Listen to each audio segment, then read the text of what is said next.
जो हम पे गुजरी सो गुजरी मगर शबे हिजरा, जो हम पे गुजरी सो गुजरी मगर शबे हिजरा, हमारे अश्क तेरी आक़िबत संवार चले। पॉडकास्ट की शुरुआत में फैज़ अहमद फैज़ का ये शेर मैं क्यों पढ़ रही हूँ? इसलिए पढ़ रही हूँ क्योंकि आज हम बात करने वाले हैं आंसुओं की, अश्क की। ये जो शेर है इसमें शायर अपने दिल का हाल बता रहा है कि जिस रात जिस शब वो महबूब से जुदा था, उस रात उसने महबूब के लिए इतने अश्क बहाए, उसके लिए इतना रोया वो। अब ऐसा लगता है कि शायर के रोने से उसके महबूब की आक़िबत यानी द हियर आफ्टर संवर चुकी है, बेहतर हो चुकी है।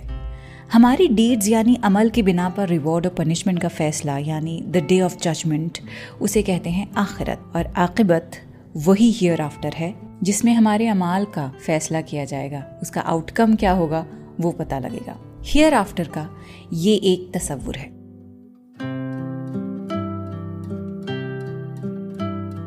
लेकिन ये जो बात है कि शायर के रोने से महबूब की आक़िबत कैसे संवर जाएगी भाई, किसी के आंसुओं से किसी का अंत बेहतर कैसे बन सकता है?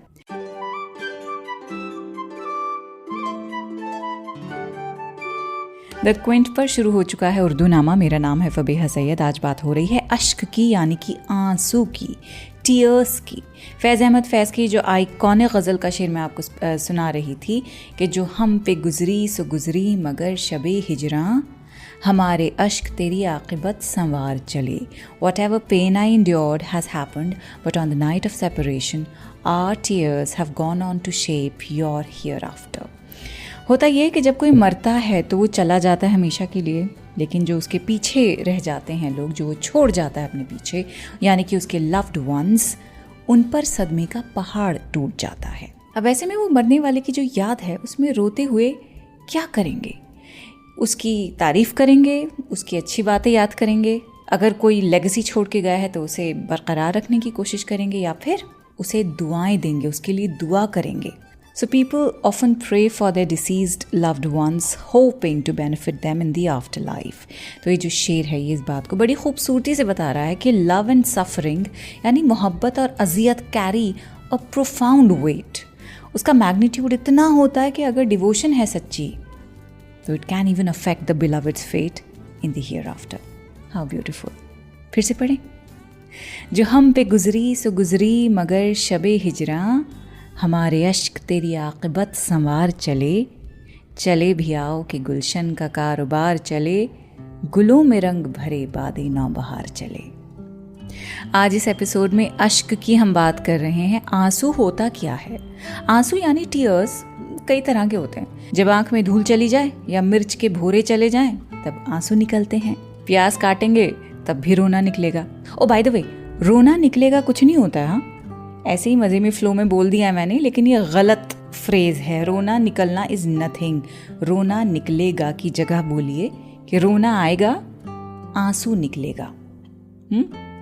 तो खैर ये तो वो आंसू हैं जो कुछ गरम या तीखा खाने से, प्याज या मिर्च से निकलते हैं। दूसरी तरह के आंसू होते हैं जो मगरमच्छ के आंसू होते हैं, एकदम नकली। हम जो आज एपिसोड में जिसकी बात करने वाले हैं, जिन आंसुओं की, वो एक तरह का इमोशनल रिलीज होते हैं, a kind of a self soothing mechanism जो बड़ी ओवरवेलमिंग इमोशंस को रेगुलेट करने में हेल्प करते हैं। दैट्स वाई हम सिर्फ तभी नहीं रोते हैं जब हम उदास होते हैं। कई बार फ्रस्ट्रेशन में, गुस्से में, उसकी झुंझलाहट की हालत में भी रोना आता है। कई बार आप खुशी के आलम में भी रो देते हैं। लेकिन आप गौर कीजिए, ये जो तमाम इमोशंस हैं जो अभी गिनवाए हैं, उनके लिए ट्रिगर कुछ भी हो, रूट कॉज हमेशा ग्रीफ ही रहता है, सैडनेस ही रहती है। So tears signify grief, hence proved.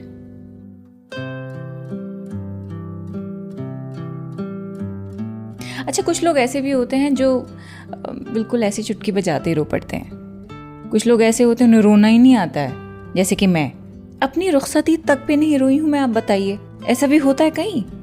मेरी बहन रो रही थी, my brother was crying and my eyes were bone dry. मुझे बड़ा ख्याल आया कि भाई दुल्हन बनी हुई हूँ मैं, हर कोई मुझे ताड़ रहा है, देख रहा है। अगर मैं रोऊंगी नहीं इस वक्त तो बड़ी बेइज्जती हो जाएगी, ऑडियंस क्या सोचेगी मेरे बारे में, कैसी बेबाक दुल्हन है, से रोना तक नहीं आता है। तो खैर मैंने बड़ी मेहनत करके ऐसे यूं मुंह ऐसे आड़े टेढ़े करके कोशिश तो की, तो एक कतरा आंसू का टपका तो था। I could feel something coming out of my left eye. उसका फोटो भी है उस मोमेंट का, so I can tell now I did cry.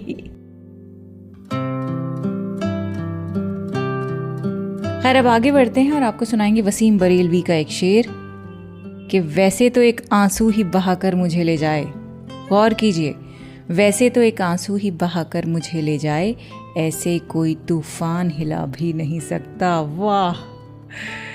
अंग्रेजी में समझे तो normally a single tear could carry me away. अब फिर कहता है शायर कि but now even the biggest storm can't shake me. यहाँ पोइट कह रहा है कि वो इतना सेंसिटिव हुआ करता था एक वक्त पे कि बस एक आंसू भी उसे ले जा सकता था। मतलब वो दिल से बेहद कमज़ोर था और छोटी से छोटी बात उसको सदमा दिया करती थी, उसे डीपली हर्ट कर सकती थी। लेकिन अगले मिसरे में कह रहे हैं कि ऐसे कोई तूफान हिला भी नहीं सकता, यानी वो अपने अंदर की स्ट्रेंथ या रेजिलियंस को एक्सप्रेस कर रहा है। कहने का मतलब ये है कि अब वो इतना मजबूत हो गया है कि कोई बड़ा दुख या तूफान भी अब उसे नहीं डरा सकता है, उस पर असर नहीं कर सकता है। तो ओवरऑल अगर हम इस शेर की बात करें so it captures a contrast. पहले एक आंसू से डीपली डिस्टर्ब कर सकता था, लेकिन अब आफ्टर द ट्रांसफॉर्मेशन वो इतना स्ट्रांग बन गया है शायर कि बड़े से बड़ा गम या तूफान भी उसे हिला नहीं सकता। अब अहमद फराज का आप ये शेर सुनिए। लिखते हैं कि अब दिल की तमन्ना है तो ए काश यही हो, आंसू की जगह आंख से हसरत निकल आए। ये जो शेर है it reflects a deep yearning to express inner unfulfilled desires rather than just the sorrow. जो शायर है उसकी तमन्ना ये है कि उसके अंदर जो तमन्नाएं हैं, जो हसरतें हैं, जो दब गई हैं, वो भी आंसुओं की तरह आंख के रास्ते बाहर से ऐसे ही निकल जाएं, ख़त्म हो जाएं। इसका मतलब ये है कि हसरतें, ख्वाहिशात के मर जाने पर लोग अलग अलग तरह से रिएक्ट करते हैं। कोई सोग मनाता है, कोई डिनाइल में रहता है, कोई हंसी में उड़ा देता है। अलग अलग कोपिंग मैकेनिज्म है इसके। तो इसमें शायर ये कह रहा है कि भाई हम चाहते हैं कि जो हमने अपनी हसरतें ऐसे दबा ली हैं, दफन कर दी हैं कहीं, अब उनको हम क्लेंस कर लें। उनका जो रेसिडुअल सॉरो है, ग्रीफ है, हम वो भी नहीं रखना चाहते हैं, क्योंकि उस वक्त तो हम उन पे एक्ट अपॉन नहीं कर सके ना, जो हम करना चाहते थे, जो हमारी ख्वाहिशात थी। लेकिन अब तो the boat has sailed, so I would really want to find some sort of a catharsis, कि वो हल्कापन मुझे हो जाए, ना भारीपन लगे कि भाई हम फलानी चीज़ करना चाहते थे वो नहीं की, और क्योंकि हमने वो नहीं की तो उसका जो खमियाजा हमने भुगता है उसका भी गम मिट जाए।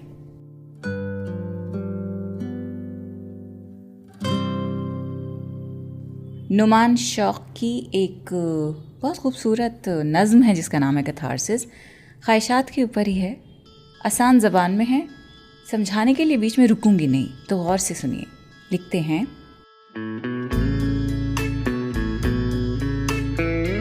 हम उन्हें पालते हैं अपने बच्चों की तरह, अपना खून पिलाकर, अपने हिस्से का रिस्क खिलाकर। उन्हें सैर कराते हैं मेले ठेले और बाजारों की, अपनी उंगली थमाकर। कभी उन्हें ज़र्क बर्क लिबास पहनाकर छोड़ देते हैं घने जंगल में बेतहाशा रक्स करने के लिए। कभी कहते हैं नदी के किनारे फिसलन भरी ढलान पर दौड़ कर तितलियां पकड़ने को, और कह कह लगाते हैं उनके गिर जाने पर। कभी उन्हें कहते हैं चांद की बंजर जमीन पर गुलाब की काश्त करने के लिए, और फिर सोगवार होने का ढोंग करते हैं उनकी महरूमियों पर। और जब उकता जाते हैं इस खेल से, बर्फ के सफेद कफन में लपेटकर रात के हैबतनाक अंधियारे की कब्र में सुला देते हैं अपनी ख्वाहिशों को हमेशा के लिए, और लतीफ़े सुनाने लगते हैं दोस्तों को।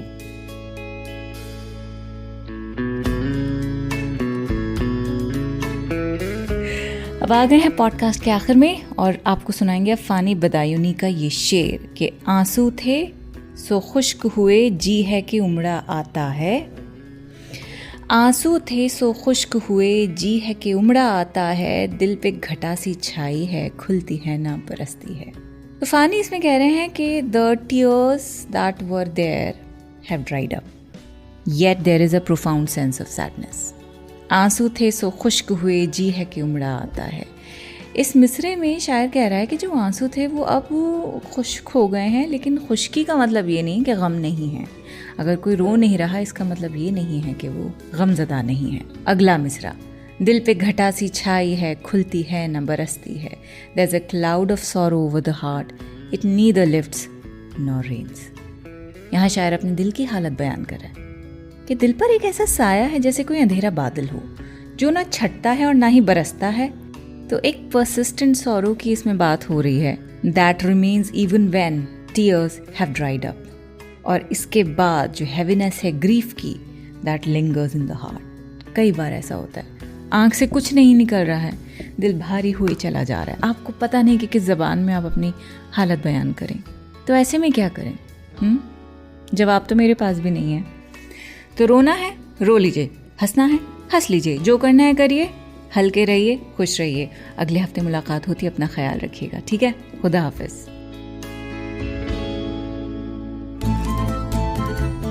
उर्दूनामा द क्विंट का ओरिजिनल पॉडकास्ट है, जिसके एग्जीक्यूटिव प्रोड्यूसर्स हैं शैली वालिया और ऋतु कपूर। इस एपिसोड को प्रोड्यूस किया है प्रतीक लिधु ने और इस पॉडकास्ट की रिसर्च, स्क्रिप्टिंग और एडिटिंग की है फबीहा सैयद ने और इसकी बैकग्राउंड म्यूजिक ली है BMG प्रोडक्शन से।